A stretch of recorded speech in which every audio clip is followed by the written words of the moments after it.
Bienvenidos, alumnos. Welcome, everybody. Thank you for joining us with the Spanish Code Podcast. I am Christian Robinson, the owner of Blink Spanish and Spanish Fit. With me, as always, Nelfer Velija, el profesor extraordinario. Today, we are going to focus on a very, very big step in Spanish, the past tense, the simple past tense. Before we get into it, guys, please remember to like and subscribe to our channel and leave us any comments you have below in the comments. We will also include a little downloadable graphic of the past tense in Spanish, but it's not very complicated. So we've already gone through the conjugation concept. Hablo, hablas, habla, hablamos, hablan, right? Now, that's the present tense.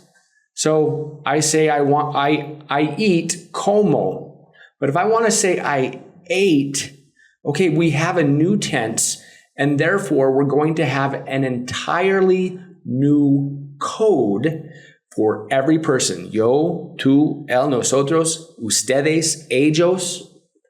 What's the hardest thing about teaching the past tense, Nell? Yeah, when it comes to conjugation, probably you guys already know how to deal with that. If you're struggling, it's only about practicing. You just need to remember the endings, right? But in the simple past, what is going to happen is that we're going to have a lot of irregular verbs. It's like when I was learning English, they say it. The conjugation is only putting an ed at the end of the verb, like walked, worked. But then you have verbs like ate, eat, ate, break, broke, write, wrote. We actually, in English, this is probably the most irregular tense. In Spanish, it's highly irregular. But the good news is that in Spanish, you're going to have to learn 4 primary past tenses. So in English, we just use 1 past tense, and then we use prepositions to express different past tenses, like I used to eat. All right, so the past tense we're going to get in today is called the simple past, pretérito, and it is the simple past in your brain. I ate, I walked, I was. Oh, that's irregular in English. So I am turns into I was. So I think the most important thing to focus on here today is something we call the tilde. Now, you've seen tildes up to this point, and you've been taught them up to this point. But from this point going forward, you must use the tilde correctly. Why do I say that? The tilde is that little symbol that goes above the letter, and it tells us where to go. So it's not buenos dias, it's buenos dias, right? Because it has a tilde. Like comunicación, acción, all the C-I-O-N. Yeah, all the I-O-N words end with a tilde over the O. It's not comunicación, it's comunicación. Administración. All right, so let's cut to it. Let's show you guys the conjugation. Let's open up our super fancy file. Yeah, let's say you're studying this and you want to cover a little bit more, and then you want to look for the information on internet. Remember, it's the simple past, pasado simple, but we also call it pasado indefinido or pretérito indefinido. Pretérito is just a fancy word to say past. You know what? I hate that the Spanish geeks and academics all over the world have given different names to the same grammatical terms. Just think about it as the past tense in your brain, the simple past, the one that changes. Eat, ate. Walk, walked. And this is what you've been learning with us, guys. We don't like to use those terms because you don't want to teach Spanish. You want to be able to speak, right? So why do we need to learn grammar? Grammar is a shortcut to get there, yes. But why do we need to learn all the precise names that we need to use for every single tense if my mom speaks perfect Spanish and she doesn't know what a verb is? That's why we prefer to code the Spanish for you, to organize it in simple hacks and patterns that you can process better. And this is what we're going to do now with the conjugation. It's a simple step or a simple process of codification. You take your verb, remember how to conjugate? You take the verb, you remove the ending that can be either AR, ER, or IR. If I have comer, for example, or hablar, I remove that ending, and then I get the root, la raíz. The same is going to happen with every single verb in the regular conjugation for the simple past. But right now, when we were talking about present tense, we told you guys that the only time that you're going to find different conjugations for ER and IR verbs is when it comes to nosotros in present tense. Comemos, we eat, and escribimos, we write. But from now on, every single conjugation in Spanish, ER and IR verbs, they're going to have the same endings. So this is good news, right? And now we're going to see the endings for the conjugation, and then we're going to explore some examples.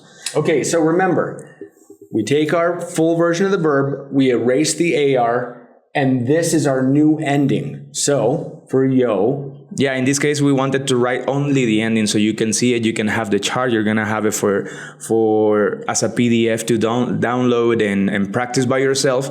And that's what he was talking about, the accent mark, la tilde. So when I have, for example, hablar, I remove the end in AR, then I put the E with the accent, which is in Spanish, E. And in order to say I spoke, it would be hablé. I worked, trabajar, I removed the ending, and then I put this, trabajé. So this is the ending, and now we have some examples like trabajar, hablar, estudiar, viajar, comer, beber, vivir, y escribir. Let's see the endings. If I want to say I worked, it would be trabajé. What I'm doing here is removing the ending again and putting the new one. So it's not trabajé, it's trabajé. That's why we have the accent there. I spoke. It's not hable or hablé. It's hablé, hablé. Estudié. I studied. Viajé. Viajar is to travel, and this is the way I would say it in past if I did perform this action in the past. Comer, the ending for ER and IR is going to be E, a strong I, but the pronunciation in Spanish is E. A-E, comí. Comí. I drank, bebí. I lived, viví. I wrote, escribí. So the ending is E. E. And then for you, it would be trabajaste, comiste. He spoke, habló. Oh. So it looks almost like the present tense for I. Yo hablo español. But if he spoke Spanish, that's why we have tildes. So tildes, because we're going to use the same letters, but slightly different pronunciations to say who is doing it and when. So yo habló, Nelfer habló a su madre anoche. He talked to his mom last night. In all our podcasts, we've been talking about the present tense, and every time we want to say something about me, like the first person singular is about the O. And probably in your brain right now is every time I say I, it has a relationship with yo, right? And now you see that the O is for the third person, and then you're going to be like, why do you do this, guys? I know this is a little bit hard, but when it comes to conjugation, for us, the tilde makes a lot of difference. We can change an entire word only by putting the tilde. Like this one, hablo, I speak. Habló, he spoke. And for the ER and IR verse, it would be yo. So, comió, he ate. Escribió, he wrote. Lived, vivió, drank, bebió. Yeah, and then we have nosotros is amos. So you're gonna be like, in present tense it was the same. Like hablamos is we speak. But if I say in context yesterday hablamos is yesterday we talked, we spoke. So it's only about context in this case. It's gonna be the same ending, but depending on the context, if you're talking about something that is happening now in the present or it happened before. And for ER and IR, imos. Bebimos, we drank. Vivimos, we lived. And the last one, hablaron, aron, it would be the ending. You might want to write it down in your pronunciation code. You might want to write it down on a piece of paper to give yourself a pronunciation guide. Aron. A-E-I-O-U. Aron. So, and then for the ER-IR verbs, it is more difficult to say. If you look at that from your English brain, you get a little confused. Hierron. How would you read it? Comieron, bebieron, vivieron, escribieron. How would you say it if you were, like, if you didn't know Spanish? How would you read this? Just to let them know how it is not the sound. It's almost impossible for my English brain to look at that and try to pronounce it in English, to be honest. Because I've been doing this for a while, but I guess a lot of you would look at it and say beberon. But no. Remember to embrace those vocal exercises. A, E, O, U. Hierron. And remember that we never combine sounds. When you put two E's together in Spanish, in English, it becomes E. When you put two O's, it becomes U, right? Spanish, we need to say them all. Hierron, right? So now you can do the same exercise. The thing that you used to do with the present tense. Hablo, hablas, habla, hablamos, hablan. And now you can do it with the past tense. Hablé. Hablaste, habló, hablamos, y hablaron. You guys talked. And the ER-IR sounds, baby, I drank. Bebiste, bebió, bebimos, bebieron. So back and forth. Say them out loud, guys. Remember them. Once you have them down really good, start in the present tense. O, as, a, amos, an, to the past tense. Aste, o, amos, aron. And then to the ER-IR. Remember, these sounds are the core of the language, right? Because we just don't use as many pronouns, so we have to define our time.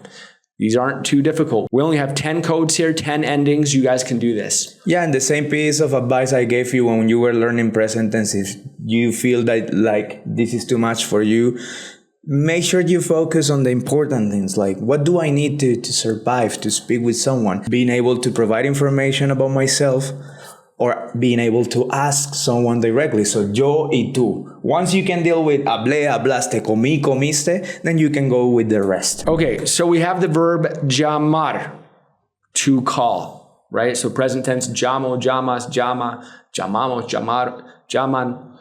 And then we want to plug in the past tense. So just take a piece of paper, write down llamar, and write it down for every pronoun. Yo llamé, tú llamaste, él llamó, nosotros llamamos, ustedes llamaron. Remember to fill in each sentence. Don't just conjugate without any reason. We want to make sentences that make sense, right? Because not only you're going to be practicing the conjugation, but you're going to be able to come up with words that you don't know, and you're going to be building your vocabulary. If you say, I called the police. Oh, how do you say police in Spanish? Oh, it's so easy. Policía. You're practicing more and more. And remember that every time you're learning a new conjugation or combination of verbs, you need to be able to practice in the affirmative, negative, and questions. So you can say, trabajé, no trabajé, because you already know that rule. We're not creating anything new because we're learning present tense. We're going to follow the same rules we studied before. We put the no in front of the conjugated verb. It doesn't matter if it's present, past, future, conditional, anyone. So you can put no trabajé, and it means I didn't work. And then trabajé, did I work? Because by putting the question marks and the inflection in the voice when you're talking trabajé, that you create a question. So we have here trabajé, which means I did work or I worked, right? It's the same thing. When you say I did work, you're saying something in past. But in English, you're using an auxiliary verb that we don't use because we don't have it in Spanish. The do doesn't exist. The did doesn't exist in Spanish either.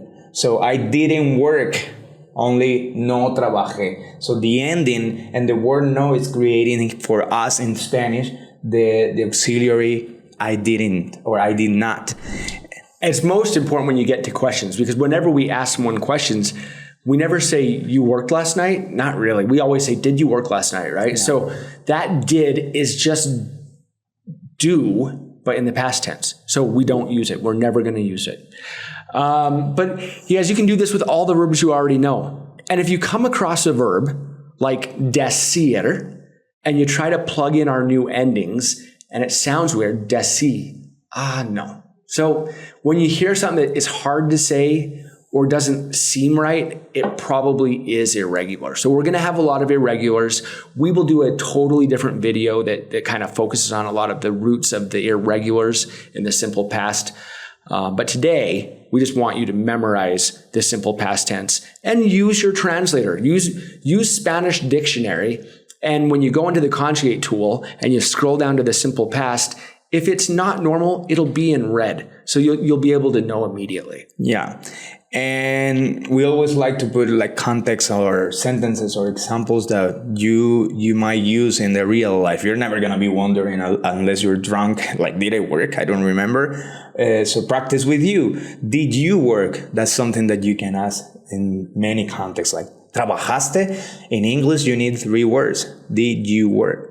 But in Spanish, only one. ¿Trabajaste? So if I ask him like, ¿trabajaste ayer? Sí, yo trabajé como 15 horas ayer, man.